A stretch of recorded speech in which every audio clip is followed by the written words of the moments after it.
The show opened like any other night on Jimmy Kimmel Live, with the host walking out to roaring applause, cracking a few jokes about current events before teasing the evening's guest, the legendary Clint Eastwood. As the crowd cheered, Clint walked on stage in his usual calm, composed manner, wearing a sharp dark jacket and that unmistakable stoic expression. He nodded at the audience, shook Jimmy's hand, and sat down, legs crossed and eyes focused. Jimmy smiled wide, eager to dive into the conversation. He kicked things off with a light-hearted comment, chuckling, "I gotta say, Clint, you've stared down more outlaws in your movies than I've had bad monologue. How do you keep that glare so cold after all these years?" It was meant to be a joke, a warm-up line to ease into the chat, but Clint didn't laugh, not even a smirk. He turned slowly toward Jimmy, locked eyes with him, and said, "You think that's funny?" His voice was calm, yet carried a weight that instantly hushed the audience's giggles. Jimmy,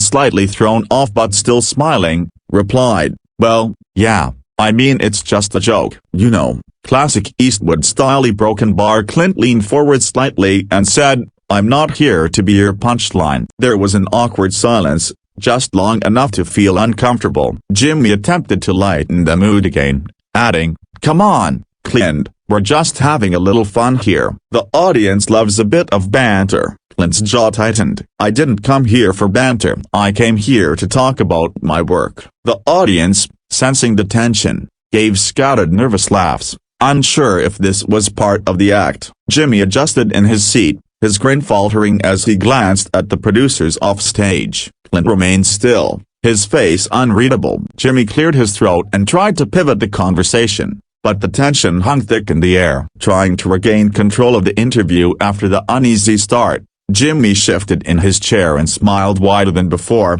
hoping to smooth things over. He said, "Well, Clint, you've had such a legendary career, and over the years, you've made headlines not just for your movies but for some pretty bold things you've said too." Clint didn't react. Jimmy glanced at his notes, then continued, "I remember that one speech you gave a few years ago with the empty chair up. It really got people talking. Do you ever think back and wonder how that moment shaped your public image?" Clint raised an eyebrow slowly, then turned his gaze directly at Jimmy. "You want to talk about that?" he asked, his voice quiet but firm. Jimmy shrugged, trying to sound casual. "I mean, it's a big cultural moment. People still reference it all the time. Memes, late-night bits up. It kind of became iconic." Clint's jaw clenched. "You're digging in old graves, Jimmy," he said. The audience went quiet again. Jimmy chuckled nervously. "Hey, I just thought it was interesting. Your fans would love to hear your take on it now." Clint leaned back slightly in his seat, arms crossed. "My fans know what I stand for. I don't need to explain myself to anyone, least of all a late-night comedian trying to get cheap laughs." The smile on Jimmy's face started to look more like a grimace. "Whoa, Clint, I wasn't trying to get laughs at your expense. I just thought a..." Clint cut him off. "No, you thought you could bring up something old and controversial and get a moment. Make it go viral, maybe. That's not why I'm here." Jimmy looked briefly toward the camera, unsure if the tension was helping or hurting the show. Okay, let's just move on then," he said, his tone edging toward defensive. Clint didn't respond, just stared at him for a few seconds longer before glancing out at the audience, expression unreadable. The atmosphere in the room had shifted. What was supposed to be a celebratory appearance by a Hollywood legend was starting to feel more like a standoff. Jimmy tried to steer the conversation into lighter waters, but the air was already thick with unease. Desperate to regain some rhythm, he reached for the old reliable humor. "You know, Clint," Jimmy said with a forced chuckle, "I hope I have even half your energy when I'm your age. I mean, what are you now, a 93, 94? You make it look good." The audience let out an uncertain laugh, not sure whether to cheer or cringe. For a split second, Clint sat motionless. Then, slowly, he leaned forward with the kind of calm that felt more like a warning than a gesture of conversation. "You'll be old too,"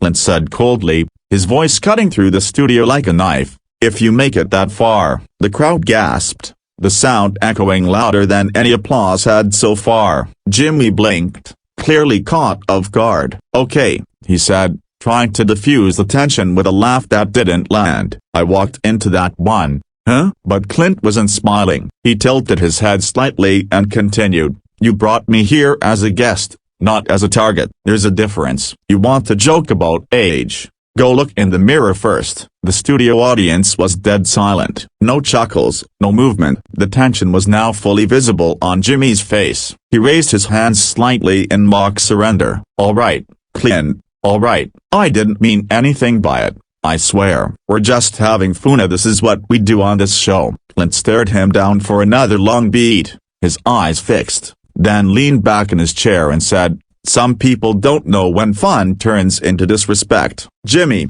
visibly shaken now, gave a tight smile and said, "I guess I'll just retire from comedy tonight." A few awkward laughs broke out from the crowd, but it didn't lift the mood. Clint's response wasn't angry, just deliberate, like every word was chosen to land with weight. The power dynamic had shifted entirely. What was once Jimmy's stage now felt like Clint's courtroom, and Jimmy was losing the argument. The silence that followed Clint's sharp remark lingered longer than anyone expected. Jimmy fumbled for a follow-up, flipping through his cue cards without even looking at them. His usual rhythm was gone, replaced with visible discomfort. Clint sat still, arms resting on the chair's sides, gaze unwavering. A long beat passed before Jimmy nervously said, "Okay, maybe we should just talk about your new film. That's what you're here for, right?" Clint nodded slightly, his face still unreadable. Jimmy tried again. "So, the film it's another Western, yeah? What drew you back to that genre after all these years?" Clint answered flatly, "I never left it." That reply, brief and cold, didn't give Jimmy much to build on. He chuckled weakly. Right, a broken bar. You just walked off into the sunset and circled back." Clint didn't react. Another few seconds of silence passed, and then Clint slowly leaned forward, unhooked the mic from his shirt, and placed it neatly on the armrest. The audience murmured. Jimmy blinked. Clint, what are you doing?" Without answering, Clint stood up. The movement was slow, deliberate, like a man with nothing to prove and no patience left to waste. His chair squeaked faintly as it pushed back. Jimmy half laughed, half panicked. "Are you leaving?" Clint turned toward the audience, then toward the offstage wings, never acknowledging Jimmy's question. "Is this real?" Jimmy asked, glancing toward the crew and then the audience. Clint walked off stage, his stride steady, his back straight, his face like stone. The cameras tried to follow, catching only a glimpse of his silhouette disappearing into the curtain. The audience gasped, then burst into scattered whispers and stunned expressions. Jimmy sat frozen for a moment, then said, "Well, that went great." A broken bar with a crooked smile and a half-hearted chuckle. The control room abruptly cut to commercial. The moment the show returned from commercial, Jimmy was alone on the stage, sitting in silence for just a second before trying to salvage the situation. He looked directly into the camera and,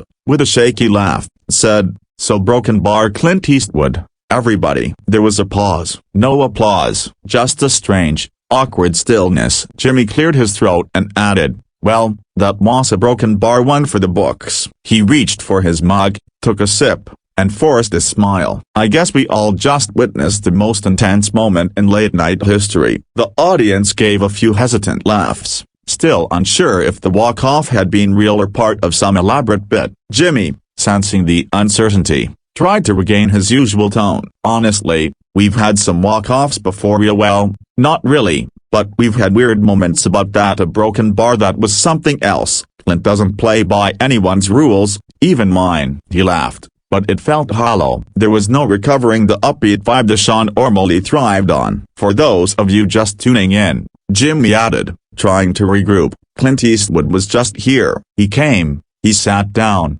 he stared deep into my soul, and then he left. And that, folks, is why I'm going to start re-interviewing my guests personally from now on." A few chuckles rippled through the audience. Jimmy glanced off stage, clearly hoping for a sign of what to do next. The crew was scrambling behind the scenes, unsure whether to move ahead with the next guest or fill time. Jimmy shifted in his seat and said, You know, it's not every night that you get a living legend storming off your stage. But hey, we keep it exciting here, right? He raised his mug in mock toast to awkward TV. The crowd responded with a few scattered cheers, trying to support him. Jimmy then looked toward the band and signaled to play something upbeat, saying, "All right, let's lift this mood before I lose my job." The music swelled, but even the notes couldn't fully cover the tension that still lingered in the air.